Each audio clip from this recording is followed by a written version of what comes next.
우리가 지금 5번째 단락 그리스도의 주재권에 대해서 말씀 함께 보고 있습니다. 그리스도의 주재권. 첫 번째, 그리스도의 주재권은 우리가 어디까지 인정해야 되느냐. 그리스도의 주재권의 인정. 오늘 3번째 말씀입니다. 3번째 말씀. 그리스도는 하나님을 나타내시는 분이시다 라는 말씀으로 요한복음 1장 18절, 히브리서 1장 3절 말씀, 2절 말씀 같이 보면서 예수님께서는 본인 스스로가 백성들에게 내가 곧 하나님이다라는 것을 말씀하신 것을 나누면서 예수님께서 이 땅에 하나님을 믿는 예수 그리스도를 구세주로 알고 있는 자들에게 어떻게 너희도 알아라고 말씀하신 것까지 오늘 말씀 같이 봅니다. 요한복음 1장 18절 같이 봅니다. 시작. 본래 하나님을 본 사람이 없으되 아버지의 품속에 있는 독생하신 하나님이 나타내셨느니라. 아멘. 히브리서 1장 3절입니다. 시작. 이는 하나님의 영광의 광채시요 그 본체의 형상이시라. 그의 능력의 말씀으로 만물을 붙드시며 죄를 정결케 하는 일을 하시고 높은 곳에 계신 위엄의 우편에 앉으셨느니라. 아멘. 우리가 그리스도의 주재권에 대해서 얘기할 때 첫 번째 예수님은 어떤 분이시다? 창조주이시다. 두 번째, 지난주에 뭘 했을까요?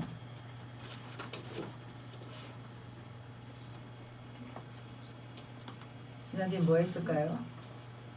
만물과 교회의 머리 되시고 주인 되시는 분이시다. 그래서 우리 지난주에 말씀을 나눌 때에 하나님이 천지를 창조하시면서 5째 날까지는 세상의 것들을 창조하셨잖아요. 물론 6째 날도 이 땅에 사는 짐승들을 창조하시고 사람을 같이 창조하셨는데 그 이유는 하나님께서 만드신 피조물에게 가장 좋은 세상을 만들어주기 위해서 만물을 지으셨다고 했어요. 그러나 하나님께서 창세기 노아의 홍수 이후에 제가 노아의 홍수의 성경을 읽으면서 중요한 것을 하나 발견. 요번에 지금 이제 올해 성경은 3번째 들어가는데 요번에 그걸 발견을 했어요.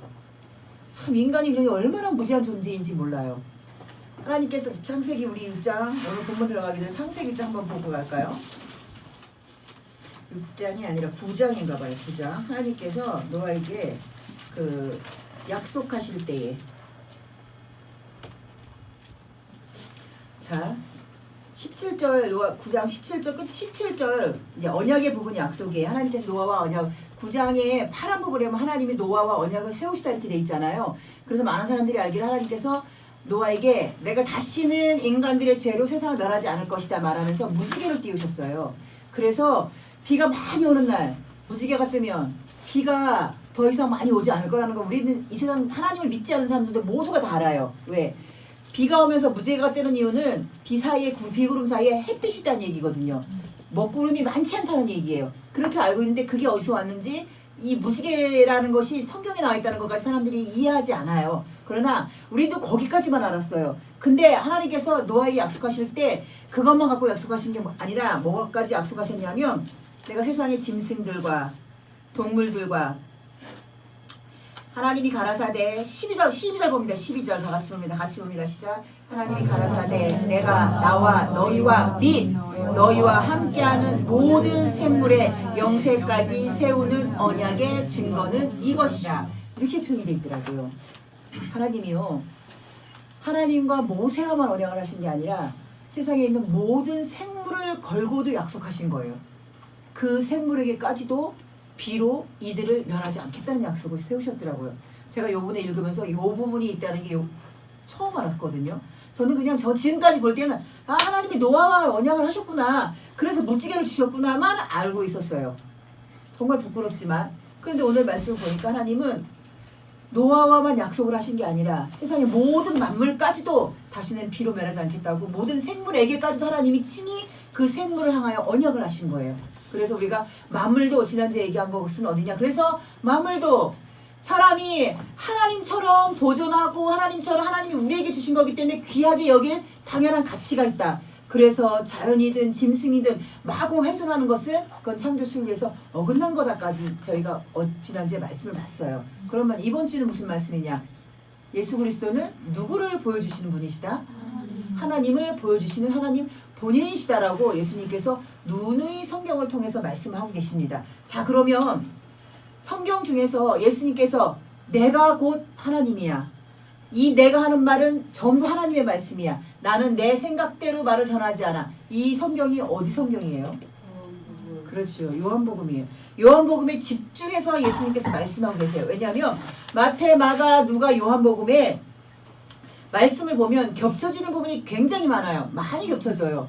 오병이어의 사건, 그리고 여인이 향유를 부은 예수님이 이제 그 요한복음에는 마르다의 눈이 마르다의 그 자매 마리아가 옥합을 깨는 것처럼 보이잖아요. 그런데 마태, 마가, 누가에는 그 마리아처럼 표시가 안 돼 있어요. 다른 사람처럼 되어 있어요. 이렇게 하지만 이렇게 겹쳐지는 얘기가 굉장히 많아요. 마태, 마가, 누가, 요한. 근데 요한복음은 그렇게 많지 않아요. 마태, 마가, 누가는 거의 대부분의 사건이 다 겹쳐요. 근데 요한복음에는 한두 건만 겹치고 나머지 부분은 요한복음에서 부각시키고 있는 것은 뭐냐면 예수님이 메시아인데 그 메시아인데 예수님은 곧 누구시다? 하나님이시다. 요한복음 1장 1절부터 그래서 태초에 말씀이 계시냐 이 말씀이 하나님과 함께 계셨으니 이 말씀은 곧 하나님이시라 이렇게 말씀하면서 예수 그리스도를 누구로 표현하냐면 태초에 하나님이 천지를 창조하실 때에 말씀으로 존재하셨던 분으로 요한복음은 묘사를 하고 계세요. 물론 이게 사도 요한이 기록된 부분이지만 성경은 사람의 생각으로 지어진 부분이 아니기 때문에 하나님께서 말씀하신 부분이겠죠. 그래서 요한복음은 특색이 아주 완전히 틀려요. 마태, 마가, 누가복음은 예수는 주다.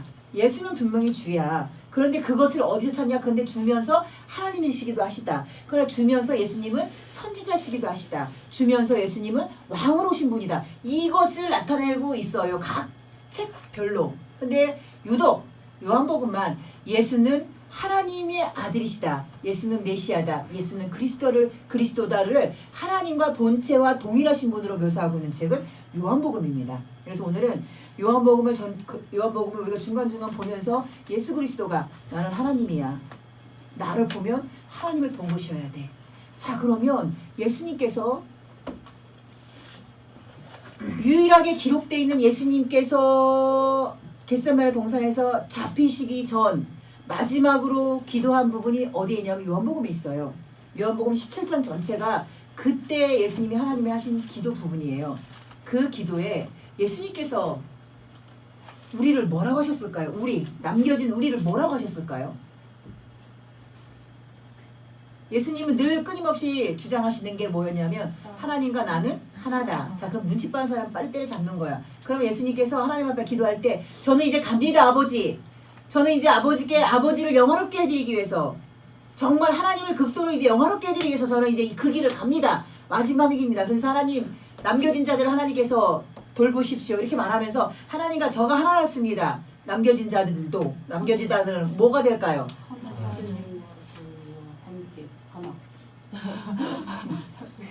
자, 우리 요한복음 17장 11절 보겠습니다. 요한복음 17장 11절.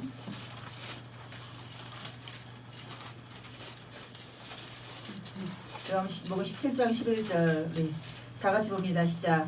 나는 세상에 더 있지 아니하오나 저희는 세상에 있사옵고 나는 아버지께로 가옵나니 거룩하신 아버지여 내게 주신 아버지의 이름으로 저희를 보존하사 우리와 같이 저희도 하나가 되게 하옵소서. 우리와 같이 하나님과 제가 지금까지 함께 있었던 것과 같이 저희도 우리와 하나님과 예수님과 같이 하나가 되게 하여 주시옵소서라고 예수님께서 기도하시는 부분이 계세요. 그 얘기는 여러분 이 땅에 남겨져서 하나님을 아버지라 부르고 예수 그리스도를 태초부터 계신 창조주이시면서 그분이 창조주 하나님이 피조물을 사랑해서 이 땅에 오신 구원자 예수 그리스도를 믿고 확신에 차게 말씀에 거하고 살아가는 사람들은 곧 누구이다? 하나님이다라는 것을 여러분이 반드시 기억하셔야 돼요. 그렇다고 해서 여러분 내가 하나님이다 라고 이런 교주가 되라는 얘기가 아니에요. 그것들은 싸그리 사입이고 우리는 하나님이 영이 내 안에 계셔서 창조주이신 예수 그리스도가 나 때문에 나를 하나님의 자녀로 만들기 위해서 십자가의 죽음을 작정하시고 돌아가신 거룩한 하나님의 택한 백성이라는 것을 반드시 기억하셔야 됩니다. 그래서 여러분 예수 믿는 사람들은 자신감이 막 짱짱해서 자신감이 극도로 높아서 사람들이 말하는 자신감이 극도로 높아서 누가 말할 때 다른 사람들과 비교 대상되는 거 싫어하고 다른 사람에게 뒤처지는 거 싫어해서 나의 그 자신감을 스크래치인다고 싫어하는 그런 사람 존재가 아니라는 얘기예요. 예수님은 창조주이시면서 세상에 가장 낮은 자리에 오셨어요. 자존심이 있어요? 여러분 예수님은 생애를 다 들여다보잖아요. 자존심이라고는 찾아볼 데가 없어요. 자존심을 내세운 부분이 성경에 딱 한 구절 있기는 해요. 그걸 여러분이 알 수 있을래나 알 수 없을지는 모르겠지만 한번 자신이 딱 이런 사람이라 자신감을 내비친 부분이 있어요. 한 절 정도가 아니겠네요. 몇 군데 있어요. 대표적인 게 뭘까요? 하나님이 나와 함께 하신다. 그런 자신감 말고 그거는 자존감이고 사람들 앞에서 드러낼 때 첫 번째 사건은 유월절을 지키기 위해서 예수님이 9살 때 이스라엘 민족들은 유월절을 지키려면 전체 다 예루살렘에 모여요. 멀리서도 와요. 예루살렘에 와서 유월절을 지키고 돌아갈 때에 그 부모가 사흘길을 갔을 때에 아들이 없어진 걸 알았어. 그리고 다시 돌아와서 사흘길째 돌아와서 예루살렘에 보니까 예루살렘에 있는 랍비들과 성경에 대해서 강론을 하고 있었어요. 그러니까 엄마가 아니 너 이놈의 새끼 너 지금 네가 엄마를 떨어뜨리고 너 때문에 엄마 아빠가 얼마나 걱정했는지 아냐. 도대체 여기서 뭐 하고 있냐 막 걱정돼서 얘기했더니 내가 내 아버지 집에 있어야 될 줄 알지 못하였나이까 왜 걱정하십니까? 이런 말을 합니다. 그 9살 어린 예수가 아직 공생애를 시작하지도 않았을 때에 이거는 뭐 자신감이기도 하고 자존감이기도 하죠. 자 그러면 공생애를 시작한 이후에 예수님의 자신감은 어디에서 보였을까요? 대표적인 사건 여러분이 반드시 기억하셔야 되는 사건이 있어요.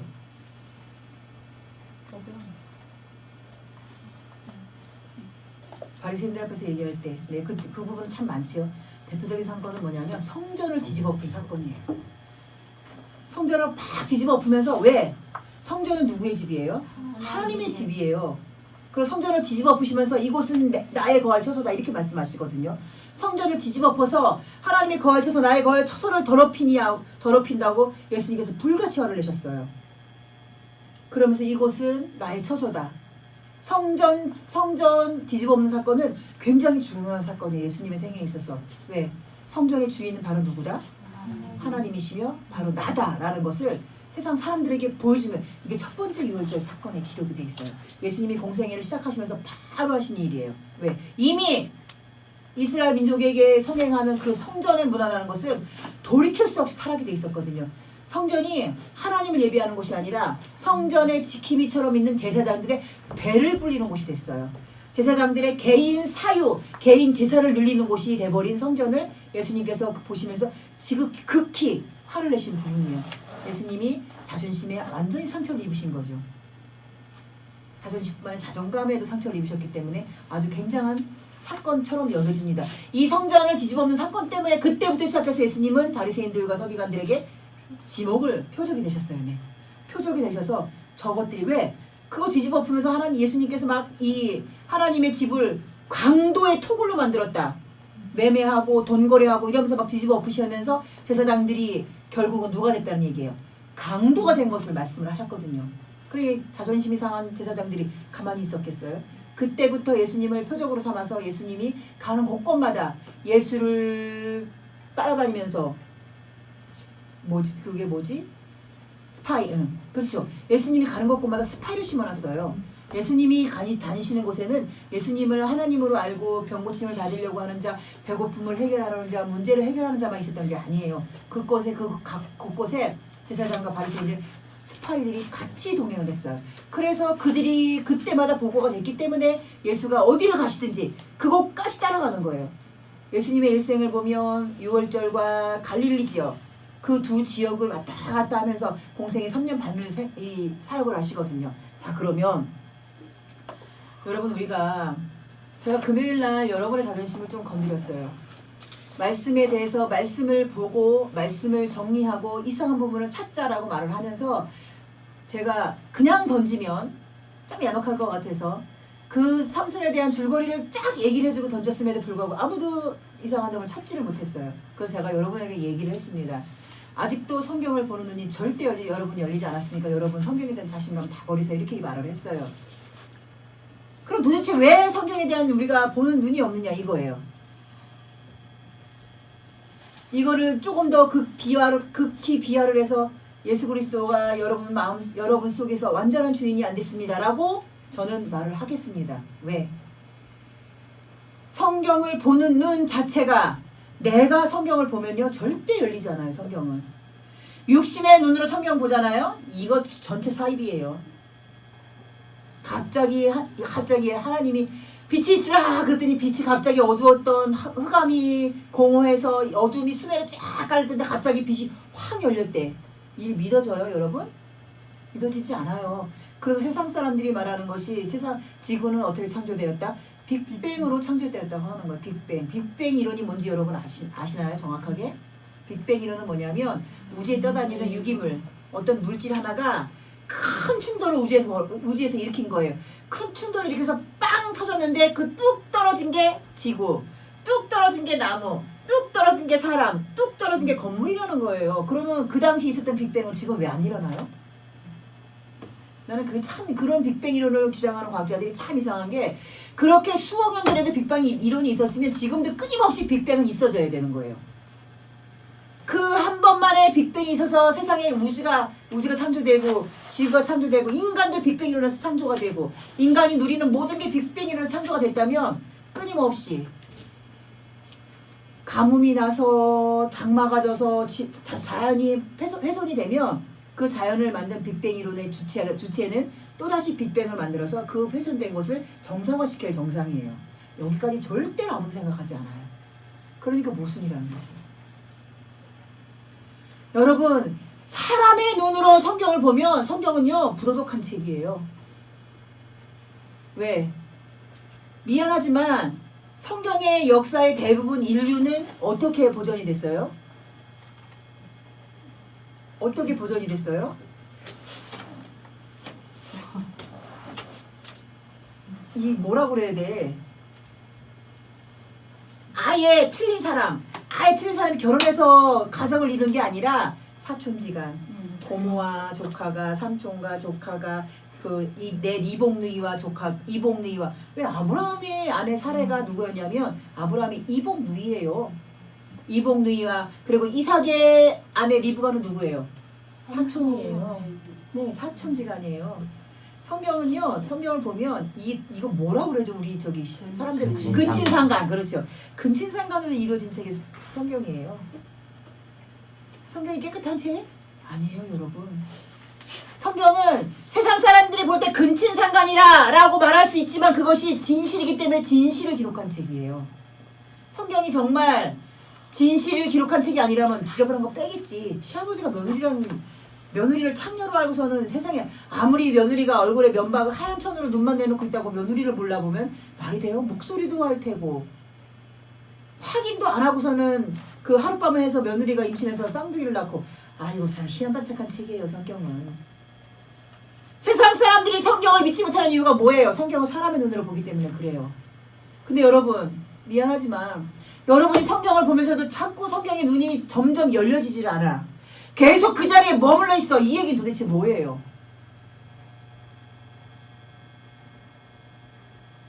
세상 사람들과 거의 차이가 많지 않다는 얘기입니다.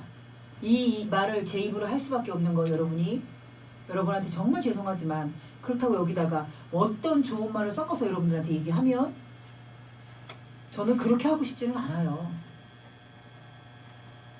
제가 그래서 어제 하루 종일 제가 고민이 됐어요. 하나님 제가 이거는 묵상이 아니라 고민이 됐어요. 고민. 여러분 미안하지만 사람들한테 독서를 날리는 사람들이 있어요.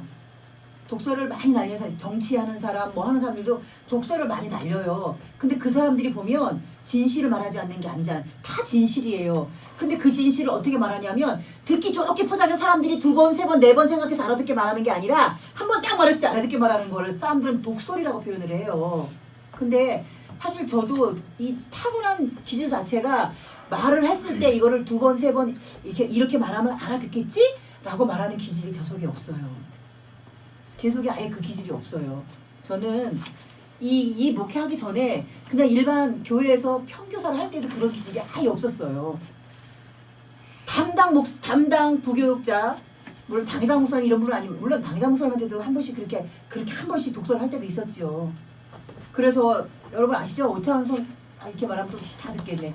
그 성교센터 여름 수련회 가가지고 딱 지목이 됐어요. 사람들 다 전교인 다 있는 데서 우리 교회에서 나한테 똑바로 얼굴 들이 말하는 건 누구 딱 둘이다. 거기서 제가 하나였잖아요. 왜? 말을 돌려가면 사는 재주가 없어요 저한테. 근데 제가 어제는 하루 종일 고민을 했어요. 말을 돌려서 해볼까? 진짜 고민했어요.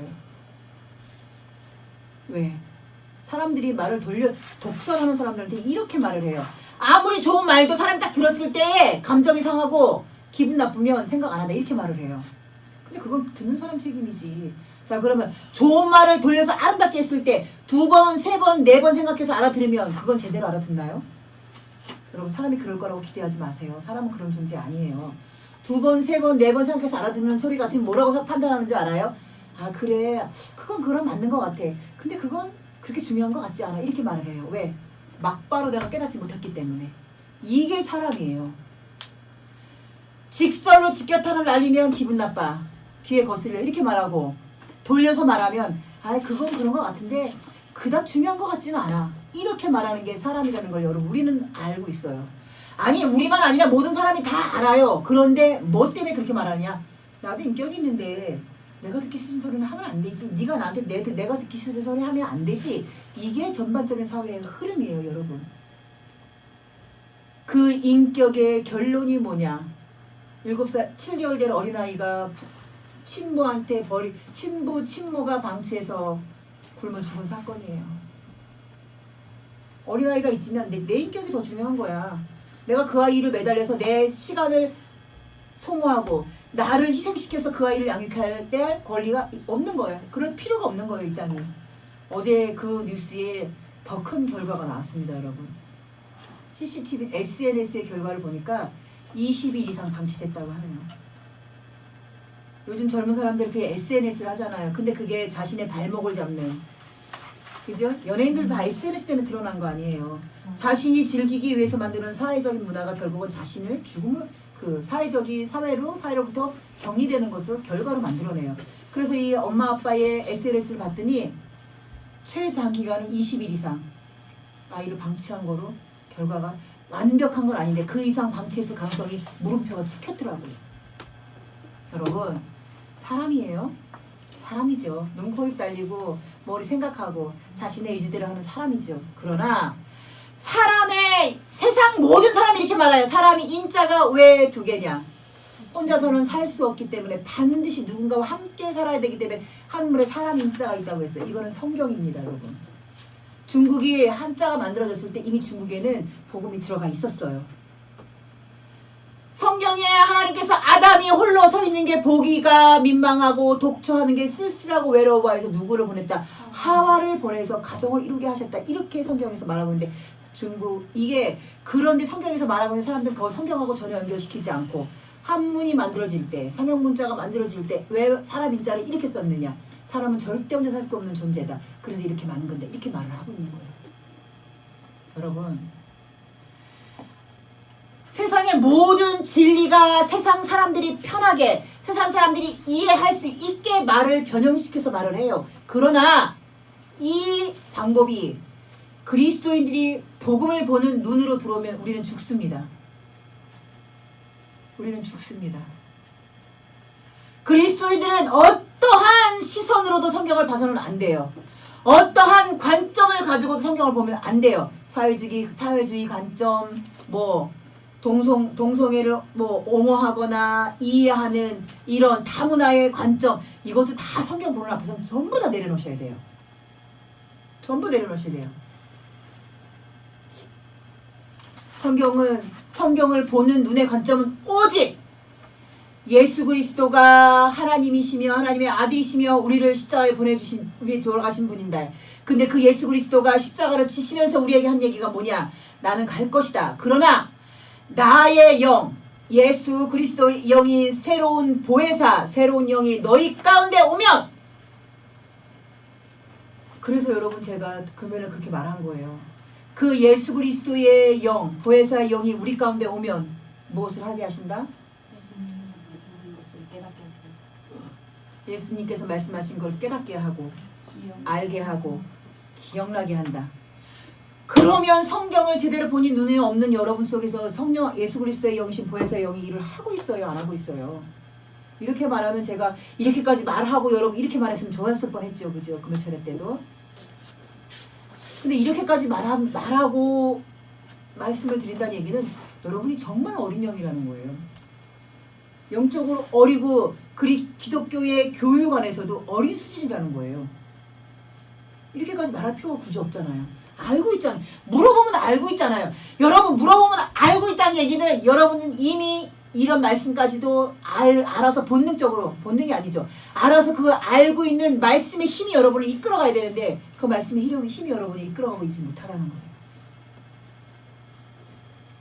자, 그러면 예수님께서 누누이 말씀하신 것처럼 나는, 그러면서 요한복음 14장에 요한복음 13장은 그 최후의 만찬장이에요. 그리고 13장 끝부분에 베드로의 발을 씻기시는 부분이 나와요.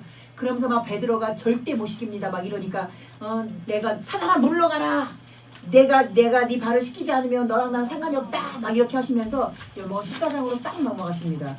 그런데 이제 그런 내가 갈 거다고 말했기 때문에 제자들이 이제 막 우왕좌왕 하는 게 눈에 보인 거예요.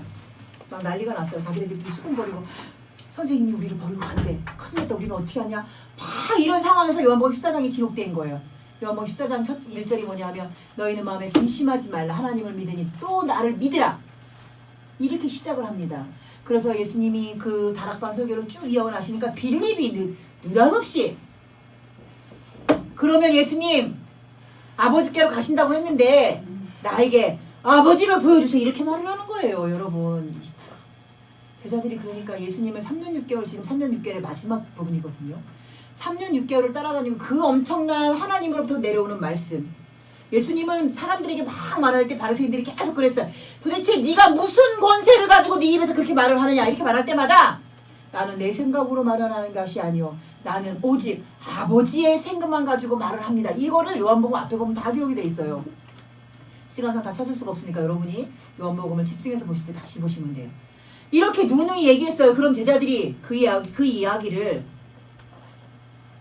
육의 귀로 들었다는 얘기예요? 영의 귀로 들었다는 얘기예요? 육의 귀로 들었기 때문에 남아있지 않은 거예요. 여러분 왜 한국교회가 지금 이렇게 말씀의 홍수 시대를 살고 있는데 사람들이 성경에 대해서 그렇게 모를까요? 죄다 육의 귀로 들어서 그래요. 듣기엔 아우 좋네, 이거로 끝내서 그래요. 여러분 TV 틀어보세요. 우리는 극동 뭐 CBS하고 CTS만 있는 줄 알았잖아요. 아니더라고요. 엄청나게 많더라고요. 그러니까 돈 많이 내는 케이블 채널, 돈 많이 내는 케이블 채널 돈 주고 보잖아요. 5개? 이렇게 돼요. 엄청나게 많아요. 내가 원하면 하루 24시간 말씀만 볼 수 있어요. 왜냐면 예약 기능이 있잖아요. TV에는 예약 기능이 있어서 그래서 말씀의 홍수 시대를 살아요. 그러나 하나님께서 아무 선지에게 말한 것처럼 말씀의 기갈이 물이 없어 기감이 아니오 말씀이 없는 기갈을 너희들이 반드시 겪을 것이다 라 말한 것처럼 사람들이 말씀을 엄청나게 막는데 그걸 갖고 영적인 목마름을 해결하지 못하는 시대를 살아가고 있어요. 왜 그러느냐? 예수님께서 우리가 아까 읽은 것처럼 요한복음 17장 11절에 나는 아버지께로 갑니다. 그래서 내가 아버지와 함께 있어서 그 3년 6개월의 공생애 동안 예수님은 배가 고파도 뭐라고 하셨어요? 나는 배고프지 않다. 왜? 나는 생명의 양식이 있기 때문에. 예수님은 많은 사람들이 예수님이 새벽에 일어나서 기도하실 거라고 생각을 하잖아요. 근데 성경을 보면요, 예수님은 새벽에 일어나서 기도하는 부분보다 밤을 새워서 새벽이 오도록 기도하신 게 훨씬 더 맞는 이론이에요. 그게 훨씬 더 성경적인 이론이에요. 그렇게 하시지만 피곤함을 못 느끼셨어요. 잠깐 이동하는 뱃속에서 고물을 베고 그때마다 늘 꿀잠을 주무셨거든요. 그 얘기는 육체적으로 늘 고난 상태였어요. 그러나 피곤치 않았던 이유가 뭐예요? 하나님과 나는 항상 함께 갑니다. 이것 때문에 예수님은 3년 6개월에 배를 골아도 거의 잠을 주무시지 못해도 사람들에게 막 치여갖고 사람들이 예수님을 따라다니는 광경을 한번 보세요, 여러분. 오병이어를 일으켰던 그 광야에 5,000명을 먹이셨어요. 5,000명이 아니라는 거 여러분 아시죠? 그 5,000명이 예수님을 가만뒀겠어요? 옷자락이라도 만져보려고 이리 치이고 저리 치이고 그 연약하신 분이, 연약하다고 하기 좀 그렇다. 예수님이 직업이 그랬으니까 우리가 본 것처럼. 근데 연약하실 수밖에 없는 게 늘 잠을 제대로 못 주무시고 늘 배를 골았기 때문에 육체적인 늘 피곤한 상태라는 거예요. 그러나 예수님은 한 번도 육체의 피곤함 때문에 피곤하다고 말한 적이 없어요. 오히려 제자들이 배고프신 예수님 배가 고프십니까? 아니면 먹을 걸 찾아야 되지 않겠습니까? 할 때 사람이 육으로만 살 것이 아니다. 나는 생명의 말씀으로 산다. 이렇게 늘 말씀하셨던 분이 예수님이라는 거죠. 그 힘이 어디서 나오느냐? 그 힘이 바로 하나님과 동행하는 거예요. 자, 그러면 여기서 갑니다. 우리가 도대체 왜 육체적으로 고통스럽고 영적으로도 피곤하고 왜 피곤하느냐? 하나님과 예수님과 동행하지 못하기 때문이라는 거죠. 어쩔 수 없이 여러분. 여러분도 아시지만 성령의 부흥회 끝나고 이럴 때 보세요. 그 부흥의 빨, 쉽게 말하면 부흥의 빨이 남아있을 때는 힘들게 일해도 안 피곤해요. 잠깐 배가 고파도 덜 먹어도 배 안 고파요. 예배 시간에 와도 절대 안 졸아요. 기적이 그때는 일어납니다. 그것만 봐도 제 얘기가 과장이 아니라는 걸 여러분 아실 거예요. 그때만 왜 배가 안 고프고 안 졸리고 예배 시간에 안 졸리냐 이거예요. 안 피곤하고. 물론 그때는 더 뜨거운 성령을 받았겠죠. 그러나 성령은 한 번 내가 예수 그리스도를 영접을 하고 내가 예수님을 내 구세주로 받아들이면 그때 하나님께서 우리에게 예수 그리스도의 영이심 보혜사 성령을 선물로 주시기 때문에 그 보혜사 성령은 내가 예수 그리스도를 부인하지 않는 한 나에게서 절대로 떠나가지 않아요. 근데 왜 성령 충만함을 받으려고 내가 막 부르짖고 하나님을 잡을 때는 성령이 나를 배고픔에서도 이기게 하시고 피곤함에서도 이기게 하시고 예배 시간에 졸음에서도 이기게 하시는데 왜 그 성령 하나님께서는 아직도 내 속에 계시는데 그 성령 하나님이 나를 배고픈 걸 더 극도로 배고프게 느끼게 하셔서 자꾸 먹을 걸 찾게 하시고 왜 육체가 피곤한 걸 느껴서 자꾸 짜증나게 만드시고 그래서 예배 시간에 졸면은 내가 너무 피곤해서 졸려요 이렇게 핑계를 대게 하실까? 성령 하나님은 우리가 의지적으로 불러일으켜서 성령 하나님 도와주세요라고 말하지 않으면 절대 일하지 않는 분이시기 때문에 그래요. 여러분 예수 그리스도가 일생 자신의 공생의 3년 6개월을 통해서 끊임없이 제자들에게 나는 하나님으로부터 왔어. 요한복음 1장에 벌써 기록이 돼 있어요. 나다나엘을 부르면서 빌립을 통해서 나다나엘을 나다나엘가 그 바돌로메예요. 나다나엘을 부르면서 참 의로운 자다 선한 자다 그러니까 나다나엘이 물어봐요. 선생님 나 선생님 한 번도 본 적이 없는데 그랬더니 네가 예전에 무화과 나무 아래 있을 때 나는 이미 봤다는데 나다나엘이 나를 언제 봐? 너 생전 초면인데? 이미 얘기하세요. 바리새인들이 말하니까 나는 아브라함보다 먼저 있었던 자다. 너희가 그것을 말씀을 알면서 내가 아브라함보다 먼저 있었던 자를 너희들이 알아보지 못하느냐. 늘 끊임없이 얘기하셨다는 거죠. 여러분 이 시대에 살아가는 우리가 반드시 기억하셔야 될 것은 뭐냐. 예수 그리스도가 아버지께로 가신 절대적인 이유. 물론 반드시 가시기에 오신 분이에요. 반드시 가시기에 오신 분이에요. 근데 가시면서 그분이 하신 말씀. 내가 가면 내가 이 땅에 살면서 아버지와 내가 하나인 것처럼 내가 가면 내가 간 이후로는 우리와 너희가 우리와 내가 우리와 너희가 하나이다. 여러분 다시 한번 부탁드립니다. 삶 속에서 그리스도와 하나 된 삶을 사시는 여러분 되시기를 부탁드립니다. 정말 어렵죠?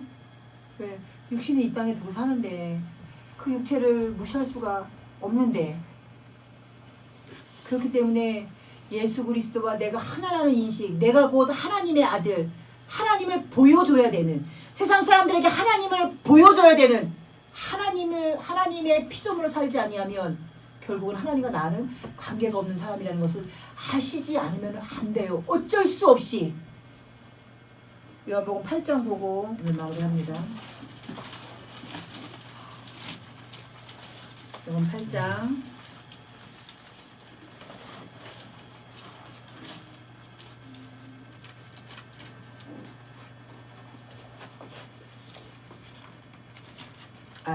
죄송합니다. 12장 보겠습니다. 8장은 시간상 뭐가 12장 봅니다. 12장. 연복음 12장 49절 50절 보고 마무리합니다. 연복음 12장 49절 50절 두 절 같이 봅니다.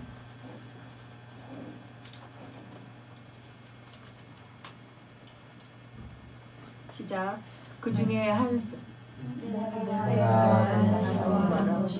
죄송합니다. 11장을 펴놓고 다 같이 봅니다. 시작.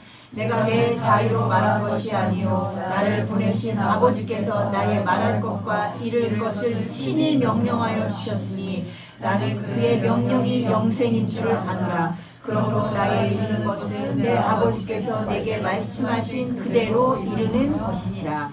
아멘. 여러분, 미안해, 제가 48장을 안 읽었어요. 48장을 보면 뭐라고 되어 있냐면 나를 저버리고 내 말을 받지 아니하는 자를 심판한 이가 있으니 그 심판은 곧 뭐라고요? 예수께서 말씀하신 그 말씀. 우리가요, 그래서 예수 그리스도가 하신 말씀, 성경을 신뢰하지 못하고 성경대로 살지 못하는 사람은 반드시 심판을 받는 거예요. 어쩔 수 없이. 하나님을 아버지라 부르고 교회를 다니지만 예수님이 우리를 십자가상에서 구원하시고 하나님의 자녀가 되게 하시려고 십자가 지신 것까지 믿어요. 그러나 거기서 자라지 못하고 말씀을 믿지 못하고 말씀대로 살지 못하는 사람은 반드시 뭐 때문에 심판을 받는다? 말씀대로 말씀을 믿지 못하기 때문에 말씀대로 살지 못했기 때문에 심판을 받아요. 여러분, 제가 오늘 여러분에게 드리고 싶은 마지막 메시지는 예수님은 본인이 지금 말한 것처럼 49절 50절만 읽은 것은 내 말은 내 의지가 아니야. 지금까지 내가 했던 모든 말은 내 자의로 말한 것이 아니라 하나님께서 주신 말씀을 내가 너희들에게 말씀을 했다. 이렇게 말씀하셨어요. 여러분, 하나님께서 창세기 1장부터 그럼 구약은 어떻게 되나요? 라고 말씀하시면 예수님께서 바리새인들에게 뭐라고 하냐면 나는 이미 아브라함 이전부터도 있던 나다. 그러니까 그 모든 말씀은 하나님께서 주신 말씀이기 때문에 구약을 빼시면 안 돼요. 근데 많은 사람들이 구약을 무시하는 경우가 참 많아요. 구약은 신약과 결합이 돼서 완성된 말씀이에요. 그 때문에 여러분, 제가 여러분에게 드릴 오늘 요한복음 12장 말씀을 빗대서 여러분에게 드릴 오늘의 마지막 메시지는 여러분, 예수 그리스도를 믿고 하나님을 아버지라 믿고 확신에 차서 살아가신 여러분 너무나 좋습니다. 그러나 그 확신이 여러분 삶 속에서 말씀대로 살아가고 말씀을 준행하며 말씀이 나를 이끌어가게 나를 말씀 앞에 내려놓지 못한다면, 맡기지 못한다면 여러분의 마지막은 말씀 때문에 심판받을 것이라는 거 어쩔 수 없이. 오늘도 말씀이 우리에게 해주고 있는 말씀은 무엇이냐? 말씀이 살아서 마지막 때에 말씀이 우리를 심판할 것이다. 왜? 그 말씀이 곧 누구시기 때문에? 하나님이시기 때문에. 반드시 기억하셔서 여러분의 힘으로는 말씀을 전해주신 말씀 그걸 읽는 능력이 없어요. 말씀 읽기 전에 꼭 말씀, 이 기록된 말씀이 무슨 뜻인지, 제가 이 속에서 무엇을 봐야 되는지 성령님께서 성령의 눈을, 제 눈을 사용하셔서 성령님께서 말씀을 보시고 성령 하나님께서 저희에게 알려주세요. 그래서 말씀 때문에 저희가 선한 심판의 자리에 갈 수 있도록, 말씀 때문에 악한 심판의 자리로 내려가지 않는 사랑하는 참듣게 성도들이 되시기를 예수님의 이름으로 부탁드립니다.